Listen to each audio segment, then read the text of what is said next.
Assalamualaikum warahmatullahi wabarakatuh. Perkenalkan, saya Yanis Noviana Devi dari jurusan Pendidikan Luar Sekolah Angkatan 2017B Universitas Negeri Surabaya. Dalam video ini saya akan membahas tentang pembelajaran parenting yang bertemakan mengendalikan kemarahan dan menghentikan perilaku buruk pada anak usia 2 hingga 12 tahun dengan menggunakan teknik time out. Video ini saya buat guna memenuhi tugas mata kuliah micro teaching yang sedang saya tempuh pada semester 6. Saya harap video ini dapat memberikan referensi bagi orang tua dalam mengajak anaknya untuk dapat mengendalikan kemarahan dan menghentikan perilaku buruk pada anak.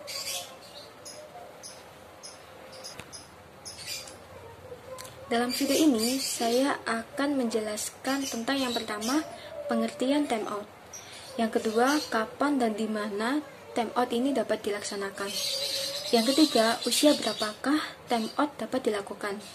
Yang keempat, manfaat dari time out. Yang kelima, paradigma yang tidak tepat mengenai time out.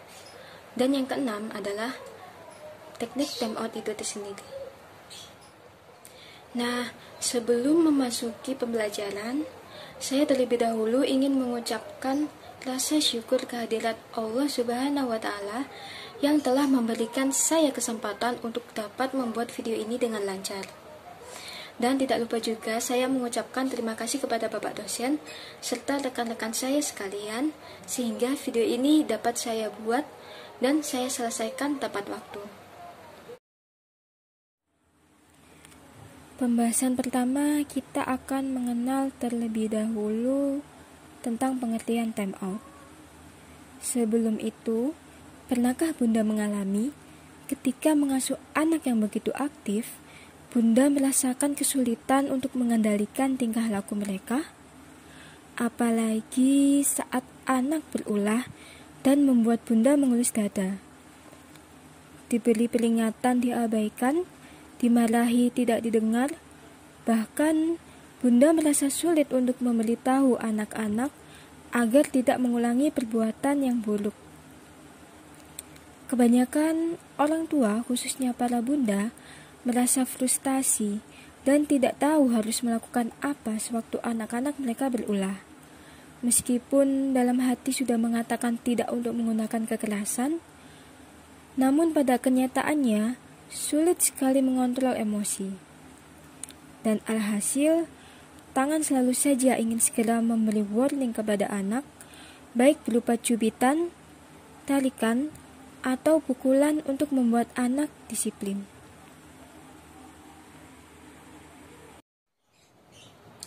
Maka dari itu, Bunda tentu membutuhkan strategi dalam mendisiplinkan anak. Pernahkah Bunda menonton program televisi tentang pola pengasuhan anak? Misalnya, Nanny 911 yang pernah tayang di televisi beberapa tahun yang lalu. Jika pernah, pasti Bunda sering mendengar istilah time out. Nah, pada acara tersebut, jika Nanny atau pengasuh mengatakan time out, maka Nanny biasanya akan mengajak anak-anak ke suatu tempat terpisah dari orang lain. Misalnya seperti di kamar, di sudut ruangan, atau di tempat yang jauh dari orang lain. Dan tempat-tempat tersebut telah disepakati bersama orang tua. Kemudian Nanny meminta anak-anak memikirkan kembali kesalahannya untuk sementara waktu. Dan di situ anak akan merasa tenang. Lalu, apa sih pengertian dari time out itu? Dilansir dari wikipedia.com, time out adalah bentuk pemisahan sementara seseorang dari lingkungannya. Hal ini disebabkan karena perilaku mereka tidak bisa diterima oleh lingkungan. Nah, metode ini sering digunakan oleh orang tua untuk mendidik anak saat anak melakukan kesalahan atau saat anak dianggap nakal. Alasan klise penggunaan metode ini adalah agar orang tua tidak perlu meluapkan emosi mereka dengan cara kekerasan. dapat disimpulkan bahwa time out adalah cara untuk mengendalikan kemarahan dan menghentikan perilaku buruk anak dengan memberinya kesempatan untuk menenangkan diri dan memikirkan kembali perbuatan yang dilakukannya. Jika anak tidak melakukan apa yang Bunda inginkan, jangan berikan hukuman fisik padanya ya Bunda. Hukuman fisik menjadi kurang efektif karena itu akan menghentikan sikap anak untuk sementara waktu, namun tidak mengajarkan anak untuk mengubah perilakunya. Sekilas info ya Bunda, kita perlu menyadari bahwa dalam kondisi marah, bagian otak yang berfungsi untuk berpikir atau otak neokorteks tidak akan bekerja. Bagian otak yang bekerja saat kita marah ialah bagian otak yang berfungsi untuk mempertahankan diri atau kadang disebut juga dengan otak reptil. Nah, ketika otak reptil ini aktif, otomatis maka otak neokorteks tidak akan bekerja, sehingga informasi yang masuk tidak akan dapat diolah. Oleh karena itulah, saat anak kita marah, penyampaian ataupun pemahaman tidak akan efektif. Alangkah lebih baik jika orang tua membuat anak tenang terlebih dahulu. Saat anak dirasa telah tenang, barulah kemudian kita dapat menyampaikan pesan kepada anak. Dalam mengatasi kemarahan, orang tua perlu membimbing anak tentang cara mengenali, menghadapi, dan mengendalikan rasa amarahnya. Bukan hanya mengalihkan atau bahkan mengabulkan permintaan dari anak ya Bunda. Namun, sebelum time out dilakukan, alangkah lebih baik jika kita self-correction terhadap pola pengasuhan kita terlebih dahulu. Adapun langkah-langkah lain yang perlu dipahami sebelum melakukan time out yang disingkat sebagai parenting, yaitu yang pertama P, pengasuhan anak yang benar. Penggunaan metode atau teknik yang kurang tepat dalam mengasuh anak akan membuat orang tua merasa kesulitan dalam mengasuh anak. Maka, sebaiknya orang tua perlu belajar terkait ilmu parenting agar dapat mendidik anak-anak mereka dengan baik. Yang kedua adalah A, anak adalah anugerah. Meyakini bahwa anak adalah anugerah, sehingga orang tua berusaha memahami berbagai perilaku anak sebagai proses belajar dan menyadari sepenuhnya bahwa tugas membimbing anak itu ada pada orang tua. Lalu R, redam kemarahan pada anak. Orang tua harus mampu mengelola emosi di depan anak. Penggunaan amarah dalam membimbing anak akan membuat pengasuhan dirasa tidak efektif, karena hal tersebut akan memancing perlawanan dari anak. Selanjutnya adalah E, empati mendengarkan. Orang tua perlu membuat bonding pada anak secara teratur. Bonding yang kuat antara orang tua dengan anak akan membuat anak lebih mudah diarahkan. Orang tua pun dapat memberi arahan terlebih dahulu pada anak karena telah mendengarkan anak dan mengetahui alur berpikir mereka. Selanjutnya N, notifikasi pembicaraan dengan tindakan. Langkah ini bertujuan agar anak memahami alasan untuk berperilaku baik dan menghilangkan perilaku buruk mereka. Dalam langkah ini, motivasi, situasi, serta kondisi yang mendukung pembentukan perilaku harus kita jelaskan atau kita notifikasi agar anak mendapatkan pesan atau informasi yang sesuai dengan yang kita maksud. Selanjutnya adalah T, tanamkan energi positif pada anak. Jika orang tua ingin anak berperilaku baik, maka kita perlu memberikan predikat sesuai harapan kita. Misalnya seperti anak soleh, anak pintar, anak rajin, anak patuh, dan lain sebagainya. Predikat tersebut akan mendorong anak berperilaku sesuai dengan apa yang telah kita labelkan kepada anak. Maka, Bunda harus menghindari memberikan predikat atau label yang dirasa negatif pada anak, agar tidak mempengaruhi pola pikir anak. Lalu selanjutnya adalah I, istiqomah. Kunci dari keberhasilan teknik ini adalah saat Bunda dan Ayah mampu menjalankan setiap langkah dengan konsisten. Jadi perlu adanya konsistensi untuk melakukan teknik time out agar teknik ini berhasil diterapkan kepada anak. Selanjutnya adalah NG, yaitu mengadakan time out. Time out diperlukan untuk membantu orang tua menghentikan perilaku buruk anak, dan juga time out dirasa dapat melatih anak untuk mengendalikan kemarahannya semenjak dini. Nah, pembahasan yang kedua adalah kapan dan di mana time out dapat dilakukan. Time out diberikan saat anak berperilaku buruk dan berlebihan dalam mengungkapkan kemarahannya, seperti memukul, berguling-guling, mengancam, berteriak, dan hal lain sebagainya. Time out dilakukan dengan tujuan memberikan pemahaman kepada anak bahwa perilakunya tidak bisa diterima dan harus segera dihentikan. Waktu time out bervariasi sesuai dengan usia anak ya bunda. Idealnya ialah 1 hingga 2 menit per tahun usia anak, atau maksimal dapat diberikan 2 menit yang akan dikalikan dengan usia anak. Misalnya, jika bunda memiliki anak usia 4 tahun, maka pemberian waktu maksimal untuk time out ialah 8 menit. Untuk menandakan durasi time out, bunda dapat menaruh jam waker atau penanda waktu yang lain di dekat anak, yang juga bisa diakses dari lokasi bunda.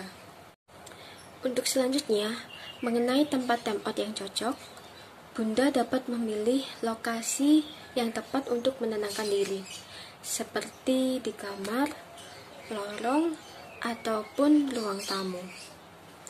Hindari tempat yang cukup ramai seperti ruangan bertelevisi, ruangan yang penuh dengan rak mainan, atau ruangan yang terdapat orang lain. Hindari juga ya bunda ruangan yang sempit dan gelap, sehingga sangat tidak disarankan mengurung anak di kamar mandi ataupun di gudang. Nah, selanjutnya adalah pada usia berapakah teknik time out ini dapat dilaksanakan? Time out dapat dilaksanakan pada anak usia 2 hingga 12 tahun. Beberapa literatur menyatakan bahwa anak usia di bawah 2 tahun belum bisa menjalani time out sebab masih memiliki keterbatasan dalam kemampuan berpikir dan kemampuan bahasa mereka. Sedangkan anak di atas 12 tahun sudah bisa diberikan kesempatan untuk merelaksasi diri mereka sendiri. Metode time out ini ternyata tidak bisa dilakukan pada berbagai usia anak. Dengan kata lain, time out harus dimulai pada anak dengan usia tertentu, yaitu saat anak memasuki usia prasekolah. Time out dapat dilaksanakan pada anak usia 2 hingga 12 tahun karena pada usia tersebut anak sudah mampu mengontrol diri jauh lebih baik dan sudah memahami apa saja konsekuensinya jika ia melakukan kesalahan. Ini bisa membuat metode time out jadi cara ampuh untuk mendisiplinkan anak. Pembahasan selanjutnya adalah mengenai manfaat dari time out. Salah satu manfaat time out ialah anak dan orang tua akan sama-sama belajar dalam mengendalikan emosi. Dengan teknik ini, keduanya dapat terhindar dari kemarahan yang lebih besar maupun dampak yang lebih besar, yaitu dapat menyakiti diri sendiri ataupun orang lain. Anak akan semakin terampil mengendalikan kemarahannya. Anak-anak yang terampil mengelola emosinya ini akan lebih gembira dan percaya diri.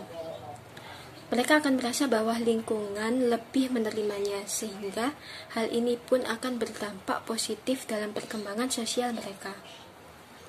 Adapun manfaat lain adalah, yang pertama, time out lebih baik daripada memukul. Banyak orang tua yang memilih metode ini karena lebih baik dilakukan daripada memukul. Alasan ini memang benar bunda. Saat bunda dan anak sama-sama merasa emosi, time out ini berfungsi untuk menyediakan ruang bagi bunda dan anak untuk sama-sama merasa tenang, sehingga tidak akan saling menyakiti secara fisik maupun verbal. Manfaat yang kedua ialah time out dapat mengajarkan anak keterampilan hidup. Time out mengajarkan anak beberapa keterampilan hidup, misalnya mengambil waktu dan berusaha untuk tenang sampai anak bisa berpikir jernih untuk mengambil keputusan. Time out bisa menjadikan salah satu cara mengajarkan anak untuk memiliki sikap tersebut hingga dewasa nanti.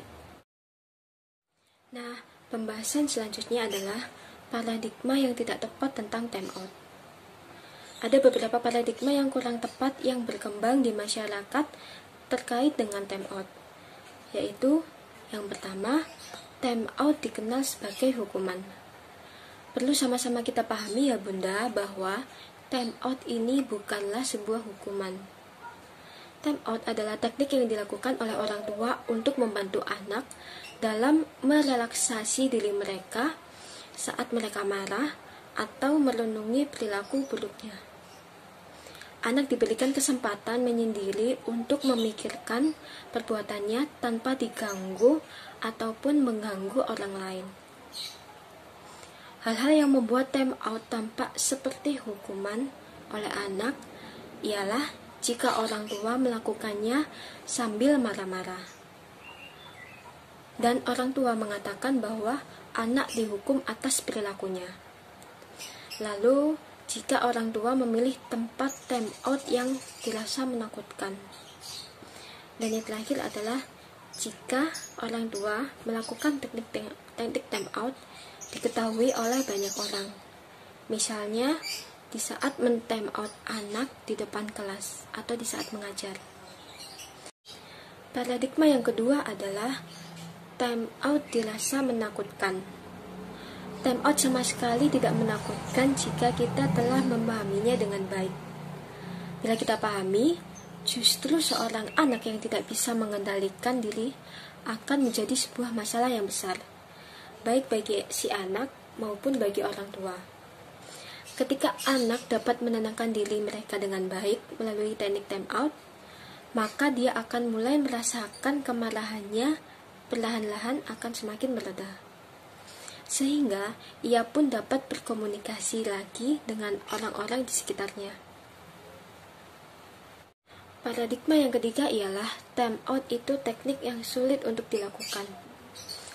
Teknik time out ini tidak akan sulit jika dijalankan dengan benar ya Bunda, dijalankan sesuai dengan aturan dan dijalankan secara keseluruhan. Jadi jika tidak ada langkah-langkah dalam melakukan teknik time out yang miss atau yang hilang, maka teknik time out ini akan dirasa mudah untuk dilakukan. Nah, paradigma yang keempat ialah time out dapat menyakiti anak. Bagi sebagian orang tua, time out terlihat menyakiti anak. Padahal baik fisik maupun psikis anak tidaklah sama sekali disakiti. Semua langkah-langkah time out yang dilakukan dengan lembut dan dengan memenuhi nilai kebenaran dan juga ketegasan, maka dirasa teknik time out ini tidak akan menyakiti anak.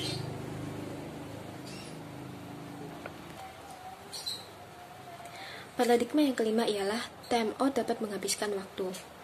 Pada awal penerapan, proses time out mungkin memerlukan waktu yang lama, sekitar 20 hingga 30 menit untuk menenangkan anak. Namun, di kemudian hari, investasi waktu, tenaga, pikiran, dan perasaan yang telah dikeluarkan oleh Bunda akan terbayar dengan hanya satu kata. Semisal dengan kata, tenangkan dirimu. Maka hal tersebut, anak-anak akan merasa tenang dan anak-anak akan berterima kasih sebab kita telah memberikan keterampilan kepada anak dalam mengendalikan kemarahan. Paradigma yang terakhir adalah time out membuat anak membenci orang tua. Tentu saja hal ini tidaklah benar.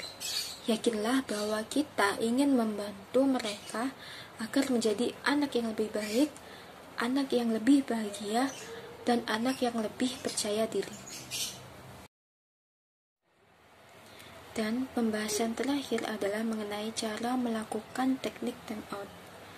Ini dibagi menjadi 3 bagian, yaitu pra-time out, dan pasca time out. Nah, yang pertama adalah pra-time out. Jauh sebelum time out dilakukan, maka orang tua perlu menyepakati nilai bersama dengan anak.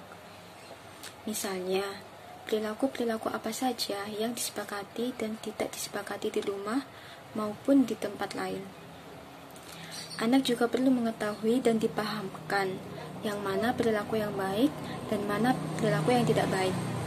Setelah anak mengetahui dan memahaminya, barulah teknik time out ini dapat diterapkan kepada anak. Tentunya dengan penjelasan dan kesepakatan terlebih dahulu. Misal dengan kalimat, "Kakak, jika kakak marah, kakak harus menenangkan diri dulu ya di kamar." Bahkan, bagi anak yang lebih kecil, untuk mengetahui apa itu menenangkan diri, orang tua perlu memberi simulasi terlebih dahulu. Sebenarnya, kunci penting sebelum melaksanakan time out ialah tanpa marah dan juga tanpa banyak kata. Sehingga, saat orang tua melihat anak sudah berperilaku di luar batas, orang tua harus dapat membimbing anak untuk melakukan time out dengan 2 syarat di atas. Syarat terakhir ialah konsisten. Jika orang tua belum siap melakukan time out terhadap anaknya, maka lebih baik orang tua harus menunda dalam melaksanakan teknik time out ini. Selanjutnya adalah bagian dalam melaksanakan time out. Time out dimulai dengan pemberian peringatan sebanyak 3 kali dengan jeda 5 detik di antaranya.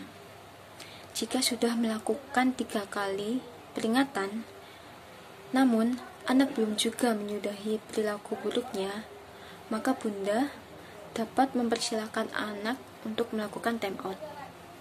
Contoh penggunaan bahasa yang dapat diterapkan yaitu, "Kakak, silakan kakak ke kamar dulu untuk menenangkan diri ya.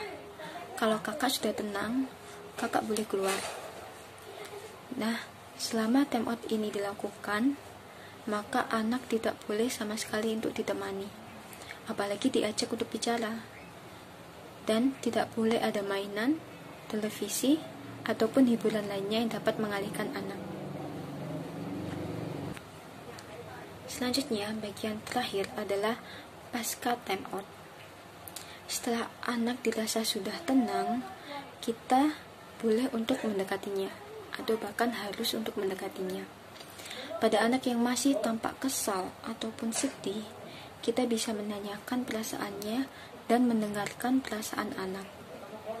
Jika anak masih menangis, teknik menarik nafas panjang akan membantunya untuk menenangkan diri. Pada anak yang lebih besar, pasca time out orang tua dapat mengajak anak melakukan aktivitas kembali tanpa menyinggung apapun dan memberikan pujian kepadanya karena telah mampu mengelola amarahnya. Terima kasih telah menonton video pembelajaran parenting ini. Semoga video ini dapat bermanfaat bagi bunda ataupun ayah dalam mengendalikan kemarahan dan menghentikan perilaku buruk pada anak melalui teknik time out. Mohon maaf atas kesalahan kata maupun kekurangan saya. Semoga dapat bertemu di lain kesempatan. Wassalamualaikum warahmatullahi wabarakatuh.